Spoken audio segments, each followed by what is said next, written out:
Bonjour à tous, bienvenue sur ma chaîne, bienvenue aux nouveaux abonnés. Je remercie les abonnés pour votre fidélité.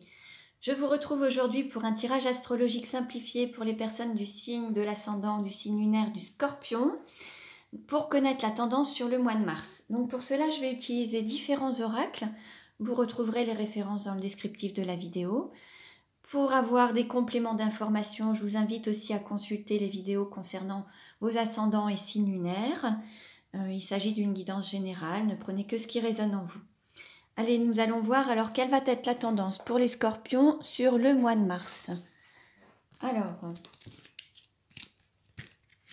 quelle va être la tendance pour les scorpions sur le mois de mars?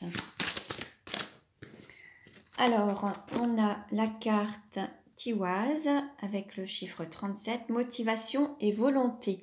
Là, on va dire que les scorpions sont sur leur axe, sont motivés, il y a l'envie, il y a la volonté d'avancer, alors soit sur leur chemin de vie, d'avancer dans leur vie au niveau professionnel, personnel.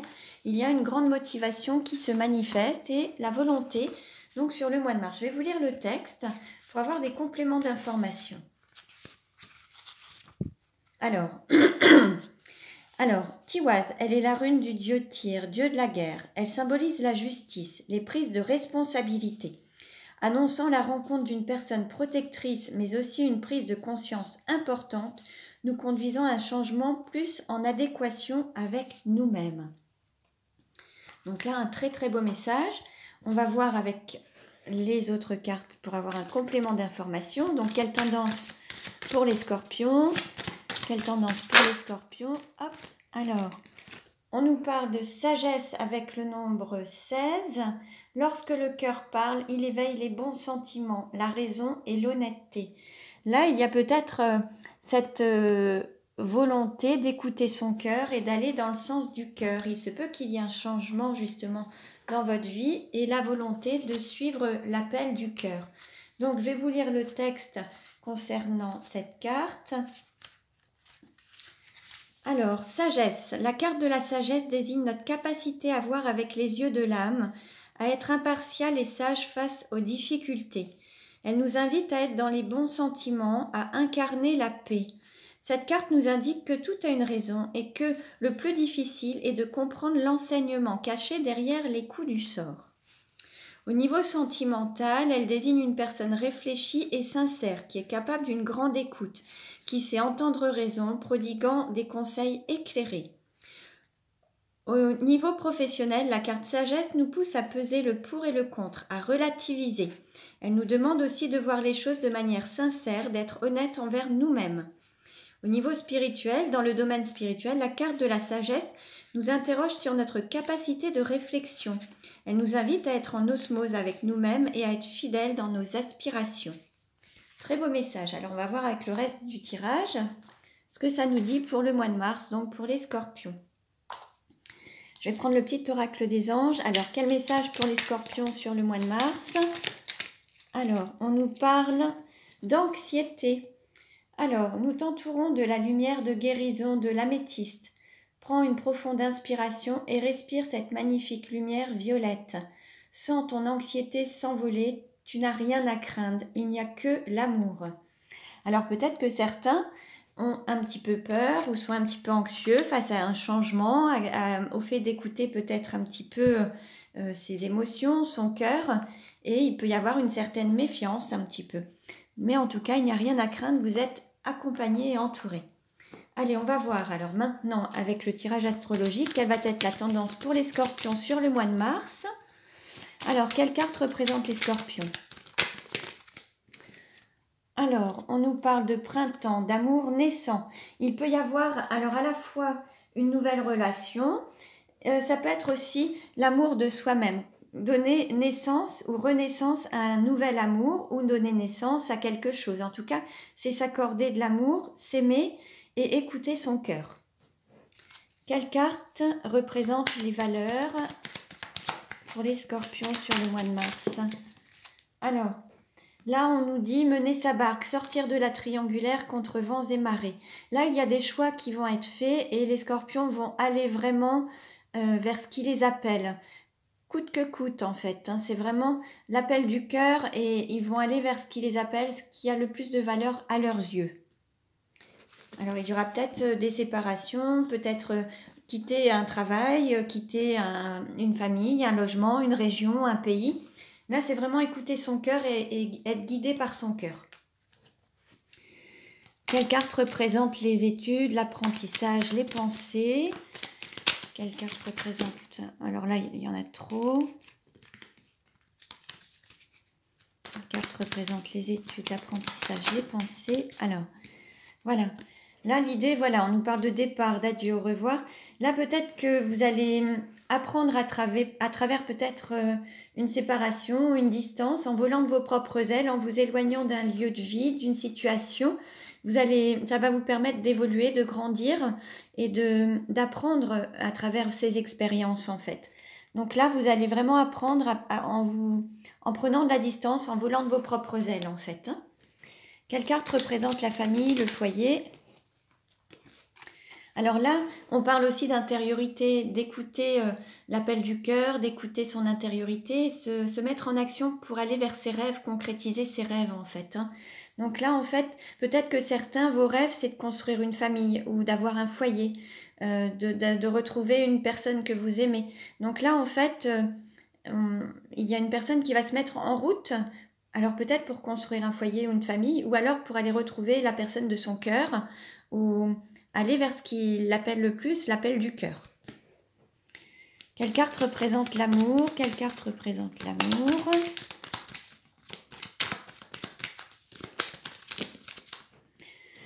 Alors, nous avons plusieurs cartes qui ont sauté. Alors, on a à la fois le bouquet, le feu d'artifice, prendre sa place, la nidation, la joie, la complicité et l'amusement, amour de jeunesse. Là, en fait, il y a vraiment un feu d'artifice. En fait, au niveau de l'amour, le cœur va battre la chamade. Vous allez pouvoir trouver votre place dans une relation où il y a vraiment cette joie, la joie de vivre, la complicité entre deux êtres. Et ça va être vraiment quelque chose de formidable. Ça va être une mise en lumière, quelque chose d'éclatant, de rayonnant. Là, au niveau de l'amour, vous allez vraiment avoir une relation rayonnante. Quelle carte représente le travail ou la mission de vie ou la mission d'âme? Quelle carte représente le travail? Alors, on a celle-ci. On nous parle de contresens et de renier son enfant intérieur. Alors là, il y a peut-être un travail à faire pour écouter pleinement son cœur, son intériorité, ce qui vous met en joie, ce qui vous fait plaisir, pour être totalement aligné. À la fois avec votre mission de vie, votre mission d'âme, et puis peut-être aussi votre travail, peut-être que professionnellement, il y a quelque chose qui n'est plus vraiment en accord. Donc là, c'est peut-être de se reconnecter à ce qui vous fait plaisir pour être aligné. Quelle carte représente votre autre ou la personne de votre cœur? Quelle carte représente votre autre ou la personne de votre cœur?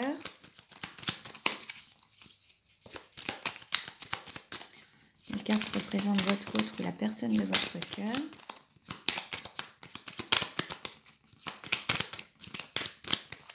Allez, une carte s'il vous plaît.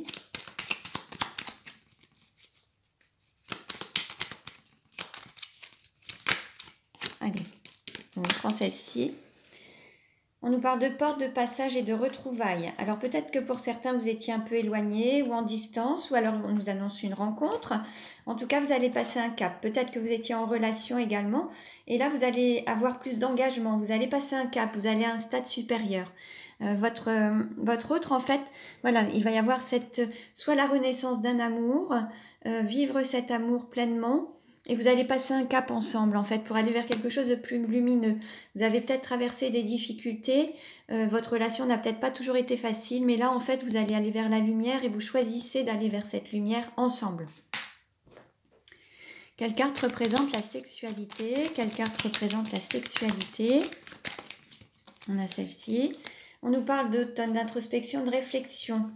Là, c'est peut-être aussi savoir comment matérialiser l'amour divin, l'amour inconditionnel, comment le matérialiser dans le corps, dans la chair, dans la matière, à travers une sexualité sacrée, comment matérialiser cette sexualité sacrée dans la chair et la matière, comment l'incarner.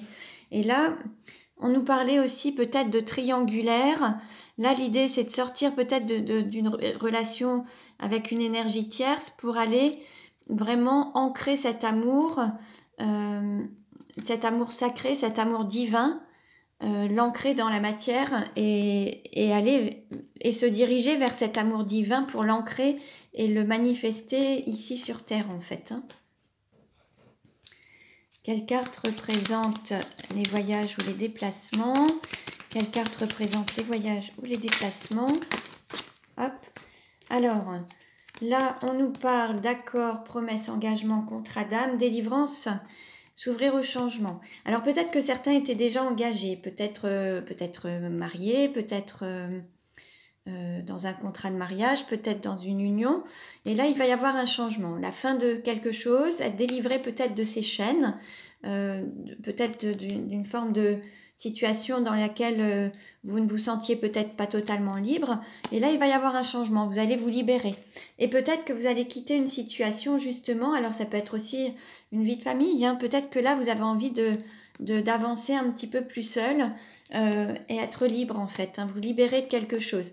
Ensuite, c'est peut-être aussi se libérer d'une situation dans laquelle c'était pas toujours évident pour aller vraiment vers un engagement, un contrat d'âme, mais un contrat d'âme de flamme jumelle, c'est possible aussi. Hein.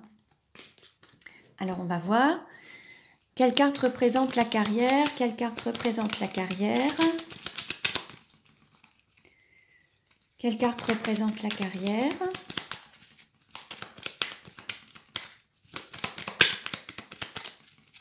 Allez, je demande une carte, s'il vous plaît. Voilà. Là, on nous parle d'infini, de chemin, de recommencement et la boucle est bouclée. En fait, là, vous avez une situation qui existe depuis des lustres, en fait, qui est éternelle, une relation éternelle. Là, il y a la fin d'un cycle pour en démarrer un nouveau. Au niveau de votre carrière, de votre mission de vie, de votre mission d'âme, là, vous allez démarrer quelque chose de nouveau, mais il va falloir terminer un cycle pour démarrer quelque chose de nouveau. Alors, au niveau des amis et de l'entourage, quelle carte représente les amis et l'entourage?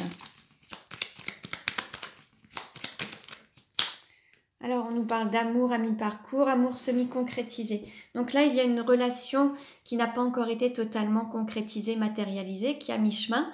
Et là, vous vous dirigez vers cette relation, en fait. Hein. Et on nous parlait de joie, de complicité, de nidation et de mise en lumière. Là, il y a autour de vous, vous allez manifester cet amour qui n'était pas totalement ancré. C'est quelque chose qui était à mi-chemin, en fait. Quelque chose qui n'était pas totalement matérialisé. Alors soit le fait de ne pas avoir passé un certain cap, certains étaient peut-être amis et vont maintenant se retrouver en tant qu'amoureux, d'autres avaient peut-être une relation sous forme de flirt et vont passer à quelque chose de plus charnel. Voilà, d'autres ne vivaient peut-être pas ensemble et vont peut-être s'installer ensemble. Vous voyez un petit peu ce qui peut se manifester. D'autres pouvaient être ensemble et n'avaient peut-être pas d'enfants. Donc vous voyez un petit peu quelle évolution ça peut apporter dans votre vie. En tout cas, il y a une relation qui va passer un cap et passer un stade supérieur. Quels sont les obstacles et les défis à relever? Quels sont les obstacles et les défis à relever? Quels sont les obstacles et les défis à relever? Hop. On nous parle de blessures, de passions destructrices. Là, il y a peut-être encore des blessures à guérir. Peut-être qu'il y a une situation de couple qui est difficile actuellement et il va falloir peut-être sortir de cette forme de relation pour aller vers autre chose. Certains sont peut-être dans une relation qui ne fait pas partie de leur chemin, qui ne correspond pas à leur chemin. Il va falloir passer à autre chose en fait. Hein. Donc la difficulté, ça va être de sortir de cette relation destructrice, de cette relation toxique peut-être, et de guérir ces blessures. Alors, quelle carte pour la conclusion? Je demande une carte pour la conclusion, s'il vous plaît, pour les scorpions sur le mois de mars. Alors, on nous parle de transformation. Voilà, donc là, il y a des transformations qui s'annoncent. Alors, des transformations telles que écouter son cœur, et être à l'écoute de son cœur, transformation du quotidien, mettre en application, manifester sur terre vos désirs les plus profonds, ce qui correspond à l'appel du cœur, et aller vers l'amour en fait, hein, l'amour vrai, authentique, réciproque. phase de transformation, ce qui fait qu'on va être amené à mettre peut-être un terme à certaines situations pour s'orienter vers quelque chose de nouveau. Après chaque destruction, il y a une construction.